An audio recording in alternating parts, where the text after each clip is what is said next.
Put your seatbelts on and get ready for the ride.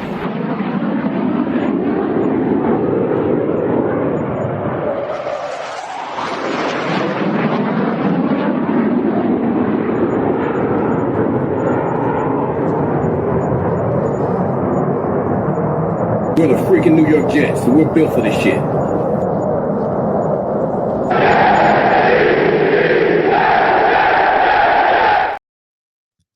Hello, welcome to another episode of In the Trenches with Gang Green. I'm your host, Bubbs. Today is Tuesday, May 13th. Hopefully everybody's having a good day so far today. This is episode 540 of the In the Trenches with Gang Green podcast. I thank you, as always, for joining me. For those tuning in on YouTube, make sure to please like and subscribe. Of course, appreciate all of those tuning in on all the different audio podcast platforms. And today we've got some more New York Jets news to discuss. One game has been officially revealed on the New York Jets 2025 schedule. Week 6, October 12th, they will face off against the Denver Broncos in London. So we'll break down that matchup here to open up today's podcast. And I want to get into the New York Jets releasing punter Thomas Morstead as well. Was announced earlier today. So we'll break that down a little bit later on. As always, though, before we begin, we got to tell you about our podcast partners, starting with our friends over at BetUS, America's favorite online sportsbook. If you want to get in on any of the sports betting action, check out BetUS. Use my link in the description of this video to get a 125% sign-up bonus on your first 3 deposits up to $2,000. Also, our friends over at SeatGeek. If you want the hottest tickets in sports or entertainment, you got to check out SeatGeek. Yankees Mets Subway Series this weekend. You got NBA and NHL playoffs in full swing. So if you want any of the hottest sports tickets or concert season as well, it's here. Check out SeatGeek. Use promo code BubsOnSports for $20 off your first purchase and get yourself out to some awesome events. And of course, our friends over at Huga House. If you want any of their awesome selection of hats or sweatshirts, check them out and use code BUBS for 15% off any purchase and get yourself some awesome Huga House swag. So here we go, episode 540. Thank you as always for tuning in. Another day, another podcast here, another day closer to OTAs, and of course another day closer to the season as we continue to count down the days and get closer to the summer and training camp and all that good stuff. But today I wanted to break down 2 different topics. We'll start here with some schedule news. So tomorrow night, of course, the schedule will get released officially. I'm sure we'll hear some more leaks and more rumors as the rest of today and tomorrow go on. But today it was officially announced that the New York Jets will face off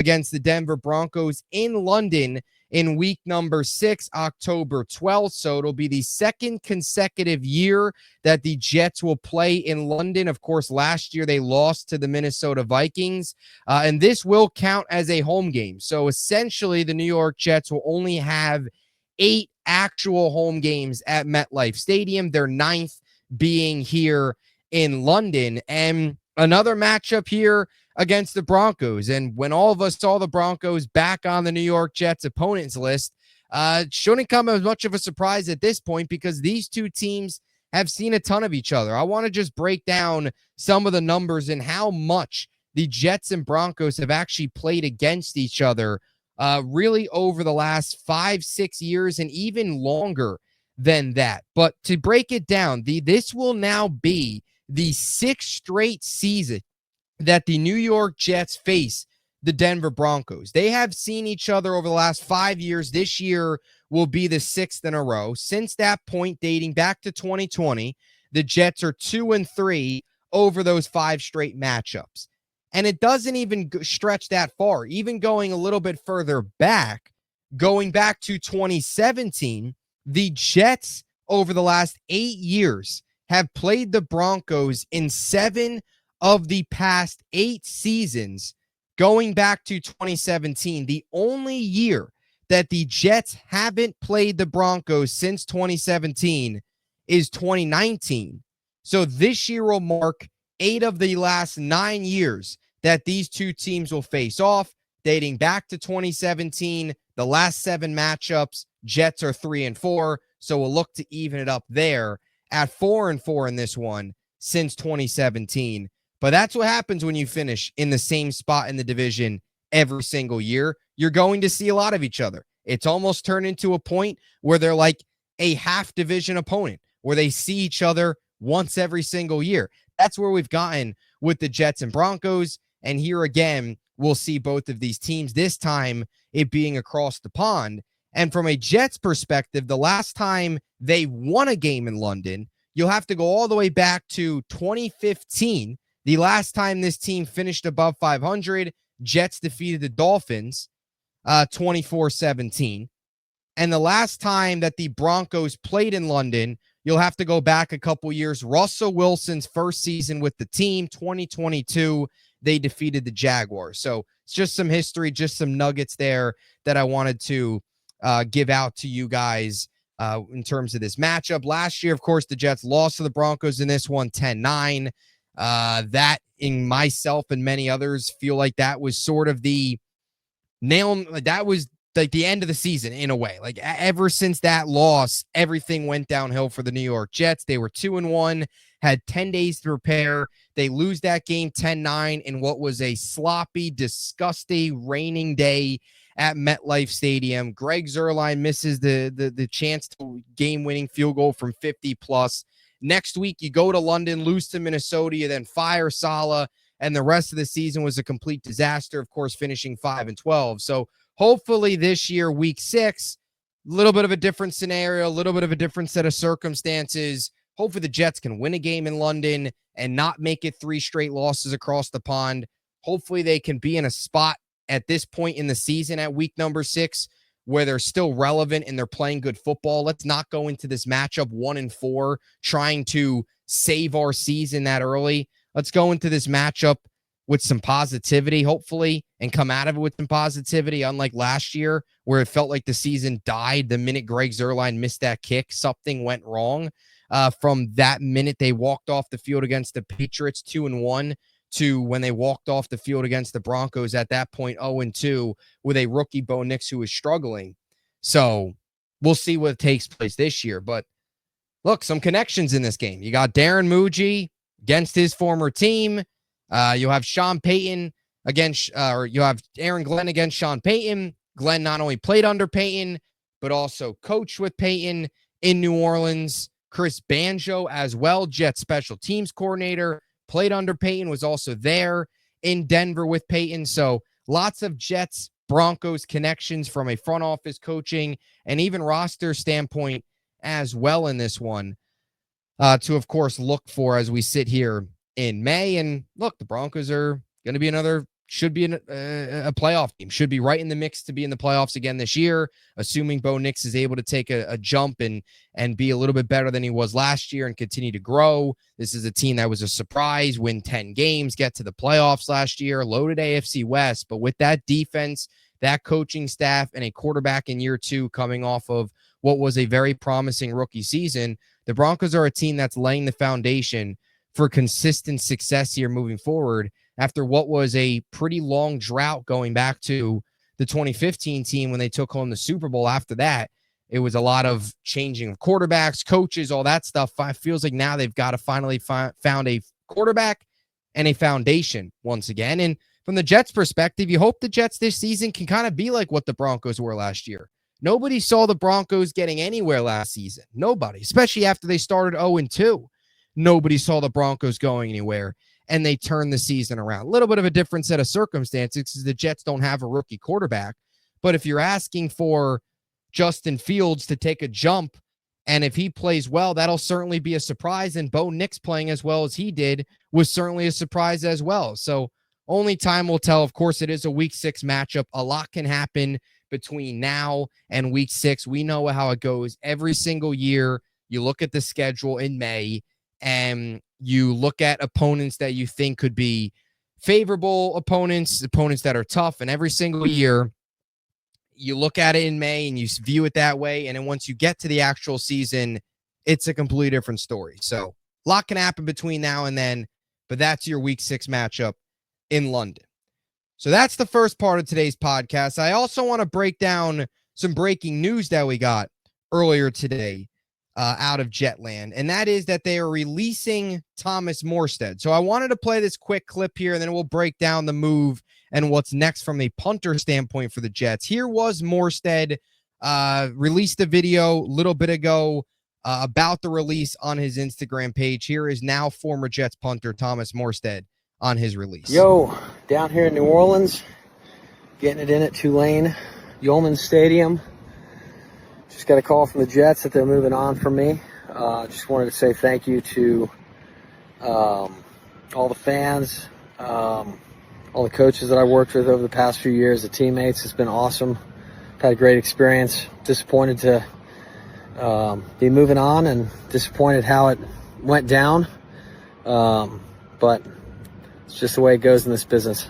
I really appreciate everybody that's been a part of the journey, and I'm out here getting some kicks in with my boys, and just wanted to say thank you to everybody.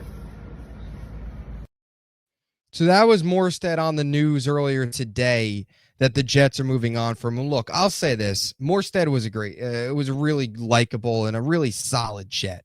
Just a great person, great guy. Right, comes in here, was not only a productive player on the field, especially 2023, which we'll get to that here in a second, where he was arguably one of this team's best players, especially how bad the offense was and how much he was on the field. But not only just a good player, but off the field as well. From his interactions with fans, social media, interactions with fans all the time at training camp, at games, was always generous, was always awesome, signing stuff, all that cool stuff. Was just a really cool guy, great human, good leader in that locker room as well. So just a really solid last 2 seasons for Thomas Morstead. And I know people are going to kind of gloss over the punter and gloss over special teams because it's always flies under the radar, but he has been an important piece of this team the last 2 years, and he has been a productive player for this team these last 2 years. Even last season, where the special teams dropped off significantly in many areas, I thought Morstead, while he didn't have his season that he had in 2023, I thought he was still a solid player last year and one of the only positives to take away from the Jets on special teams last season. And now look, I don't love this move. I personally would have hung on to Thomas Morstead, but I'm not going to sit here and say the season's over or overreact to this move. At the end of the day, you can replace a punter. You can hopefully find another younger piece. That is clearly what the New York Jets are trying to do here. Right? They freed up $2.5 million in this move. And when you look at this roster and the way they've approached free agency, this is a move that you can understand why the Jets are making it. Again, I don't necessarily agree with it. I would have kept Morstead, being 100% honest. If it ain't broke, don't fix it. That's kind of how I view it, especially when you look at the experience he has and some of the connections he has with his coaching staff. I mean, Chris Banjo was his teammate in New Orleans, who is now the special teams coach. So obviously that's a clear connection there that you could think of wanting him on this team, wanting him in this locker room, but it is what it is. And you now look at this team and you look at this punting situation specifically. Morstead, 39, was entering his 17th season. The Jets now have 2 punters on this roster in Austin McNamara, who's 24, and Kai Kroger, who is 22. So it's clear the plan and the path that the New York Jets want to take, not just on offense and defense, but the rest of this team. Another reason to believe that Greg Zuerlein off this roster is, well, they brought in Caden Davis, who's a UDFA, and a younger guy and a rookie, somebody that in a perfect world can be your long-term solution. Greg Zuerlein's 37. He is one of just 4 Jets that are over 30 on this roster. With Morstead gone, the only remaining players that are over 30 on this team are Zerline, Tyrod Taylor at 35, Thomas Hennessy at 30, and Josh Reynolds at 30. Those are the only ones. Everybody else is below 30. A complete shift with what we've seen the last couple years, where the New York Jets tried to push all their chips in the center and go all in with a lot of veteran expiring talent. Now, you go back to Morstead in 2023 and what the Jets are losing here. He was incredible in 2023. And I know oftentimes people joke about, punters and all that, but seriously, he was elite. He was first in the NFL in punts, which just showed you how poor the Jets offense was. But not only that, was first in yards and was second in the NFL with 36 punts inside the 20. He was 11th in punt yards, or average punt yards per punt at 48.8. Last year, you did see a little bit of a drop-off. Now, he didn't punt as much. He went from 99 punts to 63, so he went to first to 15th there. Yards did drop a bit naturally, even inside the 20, but for the times that he was out there, I thought he was still solid, and he was still a good piece. And he was one of the only bright spots, one of the only competent pieces on that special teams last year. Kick returning, punt returning, and kicker were all big issues for the Jets special teams. Thomas Morstead wasn't. He's been the one consistent. So, don't necessarily agree with this. Like I said, I would have kept him, but the Jets want to get younger. They get younger here. They free up what is actually a decent amount of cap space for moving on from a punter. $2.5 million is a decent chunk when you take into consideration it being a punter and not another position. And now you look at the Jets punting situation. You have two young guys that the Jets clearly see something in and clearly wanted to go younger at the position. You have a guy in Austin McNamara who was signed last year from by the Bengals as a UDFA, was then cut before training camp or before the regular season. And you have a guy in Kai Kroger who comes in as a rookie. Now, McNamara was third in the Big 12 in 2023 in punt yards, average, and net punt yards. So this was a guy that was one of the better punters in his conference and one of the better punters in the nation. He actually finished 2023, his final season at Texas Tech, as the third-rated punter in the nation by Pro Football Focus. So a guy that clearly has some positive collegiate experience. And as for Kai Kroger, he comes in 47 punts last year, 2,248 yards, 47.8 yards per punt, and 43.7 net yards. Second in the SEC in average yards per punt, and was tied for third in the SEC in those net yards. So a guy that was top 3 in his conference in those two categories, and was near the top 10, inside the top 10 in a couple of those categories as well in the nation. Something else I thought was interesting, and Zach Rosenblatt actually tweeted this out, so give him credit for finding this nugget. Kai Kroger in his career was 7 for 10 on passes for 205 yards and 3 touchdowns. So maybe a guy that the New York Jets can use as a fake punt artist, right? So a lot of that in Detroit. Glenn talked about the importance of special teams. Glenn has talked about the importance of special teams. Kai Kroger, the special teams quarterback fake piece for this team. Who knows? But again, if it ain't broke, don't fix it. That's kind of the way I view it. But I'm not going to sit here and freak out over moving on from a punter. It's a position where the Jets obviously feel they need to get a little younger. They do. And going into training camp, I mean, you look at the way things are structured, punting and kicking is going to be a big storyline. I know, again, that oftentimes gets looked over and oftentimes isn't always taken seriously, but it's something that needs to be. Coming off of a year where special teams was so bad, you would like to have that one consistent piece in Morstead. That's not there anymore. And now you're going to look at a kicking room that's going to have some competition, a punting room as well. that will now have some competition. So things to watch during the preseason and training camp, because you're going to have to figure that out coming off of what was a very disappointing season from a special teams perspective. So let me know what you think in the comment section down below on the New York Jets moving on from Morstead. Again, personally would have kept him, and if it ain't broke, don't fix it. But ideally, for the Jets, you find a younger punter, somebody that can be more of a long-term fit. That's obviously what the New York Jets do here. And what are your thoughts on the schedule release? Your thoughts on the Jets playing the Broncos in London? Let me know. And any of your other predictions or what you're hearing from the Jets schedule release, which will be officially announced tomorrow night. So stay tuned. Appreciate all the support as always. And until next time, JETS, Jets, Jets, Jets.